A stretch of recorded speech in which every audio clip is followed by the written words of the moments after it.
Punto clave 1. La glucosa es una fuente de energía, pero su exceso puede acarrearnos problemas. La característica principal de la comida en el siglo XXI es que es fácilmente accesible.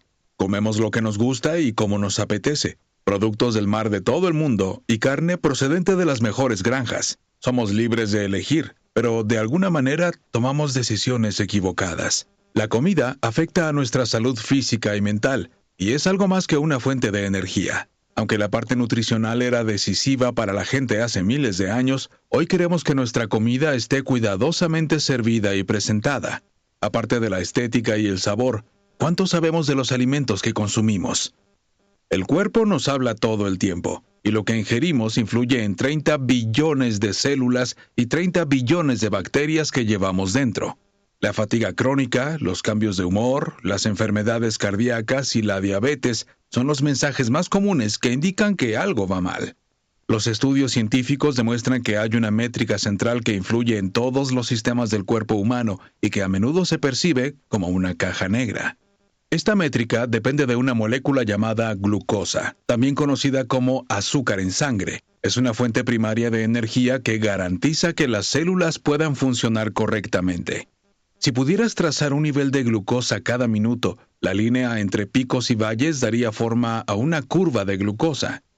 Jesse Inchauspé explica por qué aplanar esta curva es fundamental para mantenerse sano y perder peso. Al sentir curiosidad por nuestros problemas de salud, Inchauspé se unió a la empresa genética emergente 23andMe, donde aprendió que los genes no deciden de qué humor te levantarás. Solo pueden decir si es probable que padezcas diabetes o cáncer. Hasta ahora, la glucosa sigue siendo uno de los pocos puntos medibles que puedes tomar para recuperar el control de tu vida. Es difícil saber lo que ocurre dentro de un cuerpo humano. Si nuestros sentimientos tuvieran voz, podríamos tener la oportunidad de explicarlos.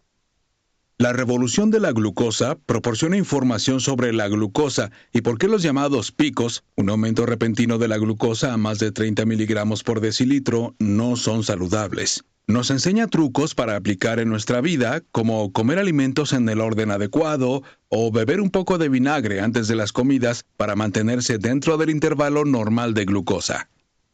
Punto clave 2. Las plantas utilizan combinaciones de glucosa para construir las partes de su tronco. ¿De dónde procede la glucosa?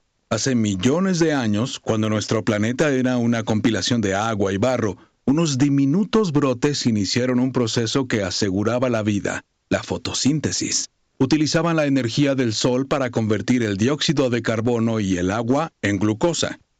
Aunque la gente sostenía que las plantas estaban hechas de barro, un científico flamenco, Jean-Baptiste van Helmont, encontró la forma de refutarlo. En la década de 1640 plantó un sauce bebé y, al cabo de 5 años, descubrió que el peso de la tierra de la maceta no cambiaba, mientras que el árbol crecía bastante alto. Para ser justos, las plantas no pasan tiempo en una tienda de comestibles. Tienen todos los recursos para originar su alimento de inmediato sin aparatos adicionales. Una vez producida, las plantas conservan la glucosa como componente básico o la usan como energía.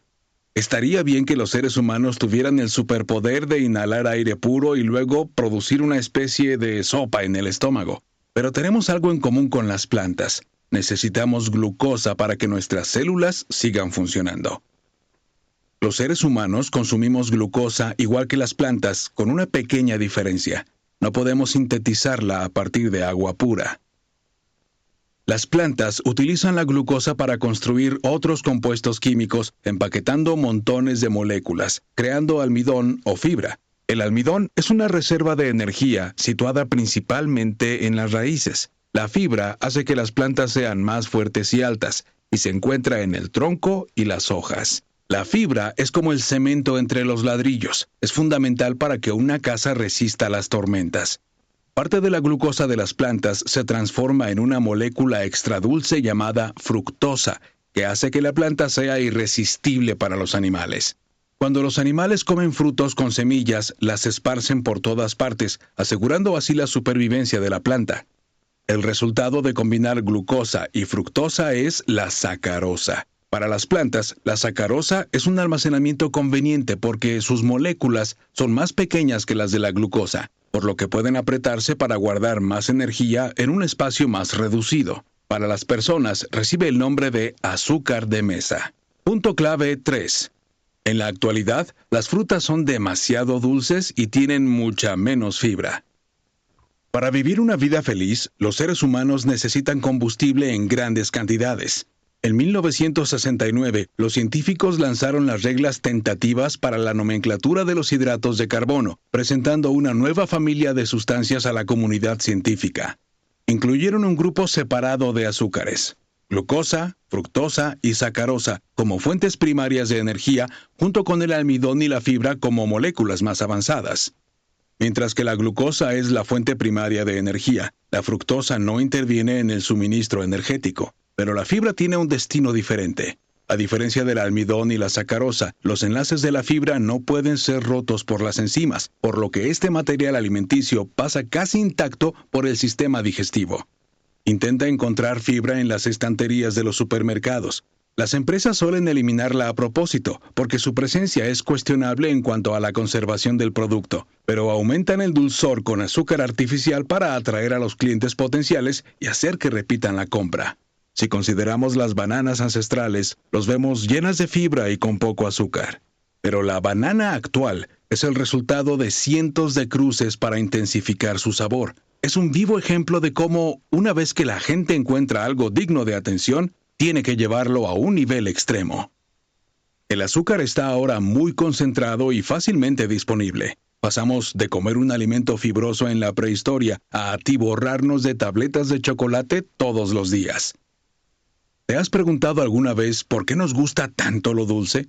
La culpa es de la dopamina. En la Edad de Piedra, encontrar una fruta significaba una gran ventaja. Su sabor dulce era señal de que el alimento era seguro y estaba lleno de energía. Evolucionamos en muchas perspectivas, pero seguimos sintiendo placer al saborear algo dulce. Por suerte, se nos da bien equilibrar los niveles de micronutrientes.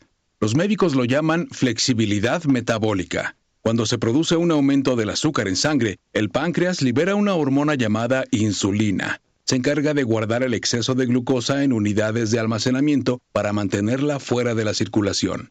Cuando el suministro de azúcar es bajo, muchas células, excepto los glóbulos rojos, que siempre dependen de la glucosa, pueden pasar a utilizar grasa como combustible.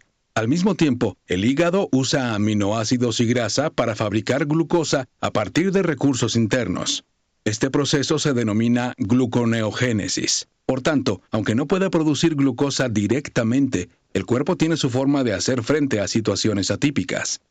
Punto clave 4. Durante un pico, la glucosa llega rápidamente a las células, acercándonos al estado de inflamación.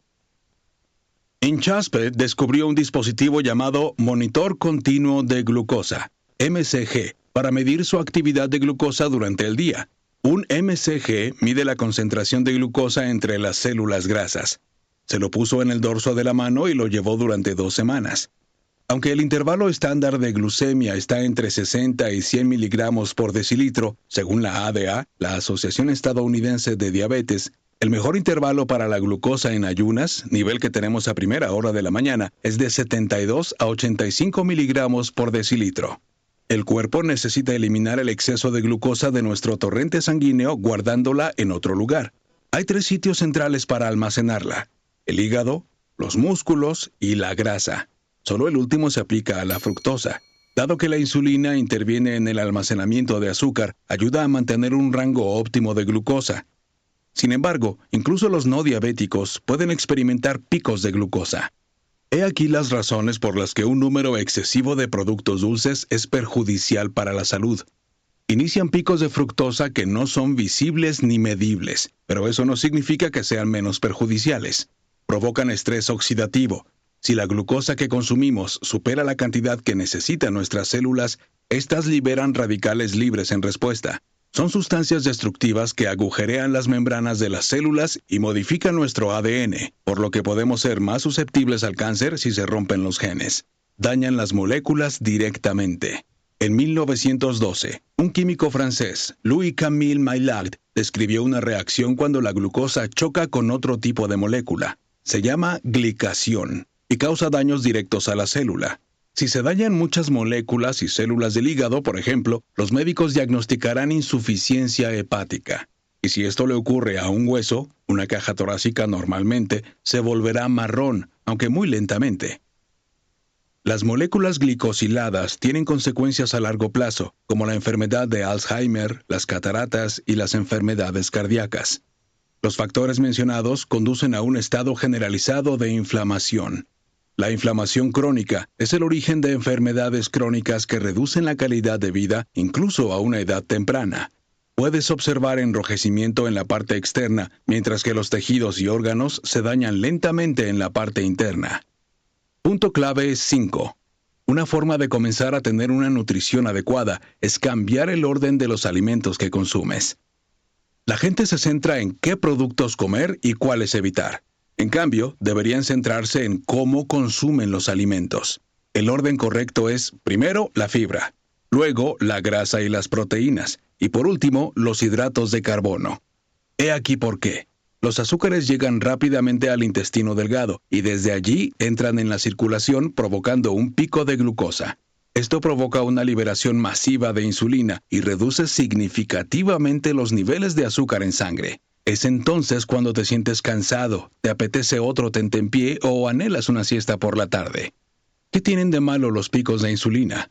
Además de un desplome del nivel de glucosa, solemos experimentar efectos secundarios como temblores, mareos u hormigueo en manos y pies. La insulina también desactiva el modo de quema de grasas, evitando así la hiperglucemia, término médico para la elevación del azúcar en sangre. En consecuencia, la reducción de insulina es primordial y precede a la pérdida de peso. La cantidad de carbohidratos y la velocidad de la ingesta son decisivas para la magnitud del pico de glucosa. Si primero comes fibra, reducirá el impacto de la alfa-amilasa, enzima que descompone el almidón en glucosa. Retrasará el proceso de vaciado gástrico, traslado de los alimentos del estómago al intestino delgado. Se forma una malla viscosa dentro de las paredes intestinales que ralentiza la absorción de la glucosa. La fibra ayuda a fortalecer la microbiota intestinal y reduce los niveles de colesterol. Las autoridades sanitarias de Estados Unidos califican la fibra de nutriente de interés público, afirmando que solo el 5% de los estadounidenses alcanzan la cantidad recomendada, 25 gramos al día. Así pues, la regla de oro es añadir productos ricos en fibra, por ejemplo, una ensalada verde, a tu dieta rutinaria y retrasar el consumo de carbohidratos lo más tarde posible en la comida. Cualquier verdura, desde los espárragos asados hasta los calabacines a la plancha, implica ingerir calorías adicionales, pero no las temerás si entiendes los tipos de calorías que consumes. La salud y el peso tienen que ver más con las moléculas que, en este caso, son los productos llamados sanos, que tienen menos calorías, pero causan más daño al metabolismo. Organizar una comida es una manera probada de mantenerse en forma, incluso si tu recuento diario de calorías supera las 2000. ¿Sabías que, según los estudios científicos realizados por la Universidad de Cornell en 2015, comer los alimentos en el orden correcto reduce un 73% el pico de glucosa y un 48% el pico de insulina? Punto clave 6. El desayuno azucarado es una de las creencias comunes que debemos desmentir. Para mucha gente, el desayuno consiste en almidón y toneladas de azúcar. ¿Qué solemos comer? ¿Un cereal sano con zumo de naranja? ¿Un crepe de Nutella? Eso es precisamente lo que desayunaba Enchespe antes de irse al colegio. Somos enormemente susceptibles a la glucosa en estado de ayuno, por lo que tomar un desayuno lleno de azúcar provoca un pico más alto, y es la razón principal por la que tendremos hambre poco después. Además, el resto del día dependerá de la curva de glucosa creada por la primera comida que ingerimos. Como resultado, podemos sentirnos mareados y somnolientos a la hora del almuerzo. Un desayuno azucarado es un boleto para una montaña rusa de glucosa. Pensamos que cuanto más dulce es la comida, más energía aporta. Sin embargo, las dietas con más hidratos de carbono conducen a una menor energía disponible en el torrente sanguíneo. El jugo de fruta, por ejemplo, es una opción peor que la fruta entera, porque hacer zumo implica pulverizar la fibra en partículas diminutas que ya no son capaces de realizar una función protectora. Comer lleva más tiempo que beber, así que frenarás el pico de glucosa si comes una manzana en lugar de beber jugo de manzana. Uno de los mitos populares dice que las frutas se pudren en el estómago si se consumen con otro tipo de alimento, pero no hay pruebas científicas que lo respalden, porque la putrefacción tarda semanas y el ambiente ácido del estómago no permitiría que esto ocurriera. Aunque las frutas son necesarias para mejorar la salud, siguen provocando picos. Puede que hayas oído la expresión índice glucémico bajo. Se refiere a productos que elevan menos los niveles de glucosa, pero sigue habiendo un pico de fructosa que puedes no notar. El jarabe de agave es el mejor ejemplo. Los médicos lo recomiendan a los pacientes diabéticos sin tener en cuenta los riesgos terapéuticos. Para aplanar la curva de la glucosa, elige una opción salada. Una alternativa ideal para el desayuno es la que contiene una cantidad sólida de proteínas, fibra y grasa. Lo mismo se aplica a tus tentempiés de mediodía. Elige rodajas de manzana con mantequilla hecha a partir de frutos secos o una taza de yogur griego al 5% cubierto con un puñado de nueces. Te ayudará a frenar tus antojos, aumentar tu energía y agudizar la claridad mental. Punto clave 7. Una combinación perfecta para tomar un tentempié dulce es vinagre antes, ejercicio después. Hay muchos factores que determinan cómo nos sentimos. El sueño, el ejercicio, el nivel de estrés, la conexión emocional y la atención médica. Es difícil decir si un alimento concreto es bueno o malo porque todo es relativo. Por ejemplo, la pasta rica en fibra puede parecer buena comparada con la pasta normal, pero sin duda es una mala elección con respecto a las verduras. Si quieres aplanar seriamente la curva de la glucosa, si tienes antojos constantes, estás agotado por las mañanas o resulta que eres intolerante a la glucosa, es útil añadir vinagre extra a tu lista de la compra. Es difícil subestimar el impacto de esta receta. Sirve un vaso alto de agua. Añade en él una cucharada sopera de vinagre al 5% y bébelo 20 minutos antes, después o durante una comida. Entre las variedades comunes de vinagre, la variante de sidra de manzana es la más popular. Los científicos han demostrado que beber vinagre antes de comer ayuda a reducir los niveles de triglicéridos y la grasa visceral a lo largo de la cintura y las caderas. No provoca un pico de insulina como las inyecciones de insulina. El vinagre actúa de dos maneras. El ácido acético que contiene inactiva la alfa-amilasa, ralentizando la llegada de glucosa a la circulación. Anima a los músculos a componer glucógeno, análogo del almidón en los humanos, lo que conduce a una captación de glucosa menos eficaz. Como sorpresa agradable, el vinagre también reprograma el ADN para quemar grasa más rápidamente. Ocurre en unos orgánulos microscópicos del interior de las células llamados mitocondrias. Las mitocondrias utilizan glucosa y oxígeno para crear una versión auténtica de la electricidad que pasa a cada célula. Son como el motor de un auto. Sin ellas estaríamos atascados en el arcén pidiendo combustible. El vinagre no es una excusa para tomar más azúcar. Es una adición útil a tu rutina diaria cuando no puedes sustituir los carbohidratos por proteínas o fibra. Cuando las células musculares carecen de combustible, necesitan moléculas de glucosa para quemar, y la energía que los músculos generan a partir de la glucosa está empaquetada en moléculas de trifosfato de adenosina, ATP. La buena noticia es que puedes usarlo para aplanar la curva de glucosa. Supongamos que comes los alimentos en el orden adecuado y que siempre pones la fibra en primer lugar. ¿Qué más puedes hacer? Prueba a dar un paseo corto después de comer, unos 10 minutos. Los músculos emplearán más glucosa, disminuyendo automáticamente el nivel de azúcar en sangre. Por tanto, un simple cambio de hábitos alimentarios y ejercicio te ayudará a tener más energía. Punto clave 8. Combinar la glucosa con otras moléculas hace que el cuerpo la reciba a una velocidad más natural. Cuando terminamos una comida, empezamos una nueva actividad, pero la fiesta no ha hecho más que empezar para nuestro cuerpo. El estado postprandial, término médico para después de comer, marca los cambios más significativos en los niveles hormonales y la inflamación. Cuantos más picos de glucosa y fructosa experimentemos, más exigente será el estado postprandial para el organismo. En el siglo XXI pasamos casi 20 horas diarias en el periodo postprandial, mientras que en la década de 1980 esta cifra era la mitad, porque la gente no picoteaba entre comidas, satisfaciéndose con el desayuno, el almuerzo y la cena. Comer comidas más copiosas es una forma de aumentar tu flexibilidad metabólica. Sin necesidad de picar cada 1 o 2 horas, tu cuerpo utilizará la grasa como combustible en lugar de la glucosa. Si aún así no puedes resistirte a comer algo dulce, déjalo para el postre para seguir el orden correcto de los alimentos y complacer a tus receptores de dopamina. Si renunciamos a los refrigerios, los órganos internos tendrán más tiempo para reparar sus células perdidas y hacer una limpieza general de los sistemas. El otro truco para prolongar el estado de después de la comida es el ayuno intermitente. Cuidado, no es un truco universalmente adecuado, y antes de empezar, concreta una cita con un médico. Si el ayuno de 6, 8 o 12 horas no es adecuado para ti, prueba a reducir el número de calorías durante unos días. Todos los consejos y trucos mencionados suenan bien, pero ¿qué hacer en un horario de 9 a 5 cuando tienes opciones limitadas para comer y aún menos tiempo para hacer ejercicio? En primer lugar, nunca optes solo por el almidón o el azúcar. Comas lo que comas, intenta combinar los carbohidratos con grasas, proteínas o fibra. En lugar de dejar que los carbohidratos lleguen desnudos a tu intestino, ponles algo de ropa como un aderezo. Disfruta de un brownie en casa de un amigo, pero acompáñalo con yogur griego. Come un bagel en una reunión, pero ponle salmón o atún aparte. Si no sigues el orden de la comida, la absorción de los carbohidratos será mucho más lenta. Conclusión.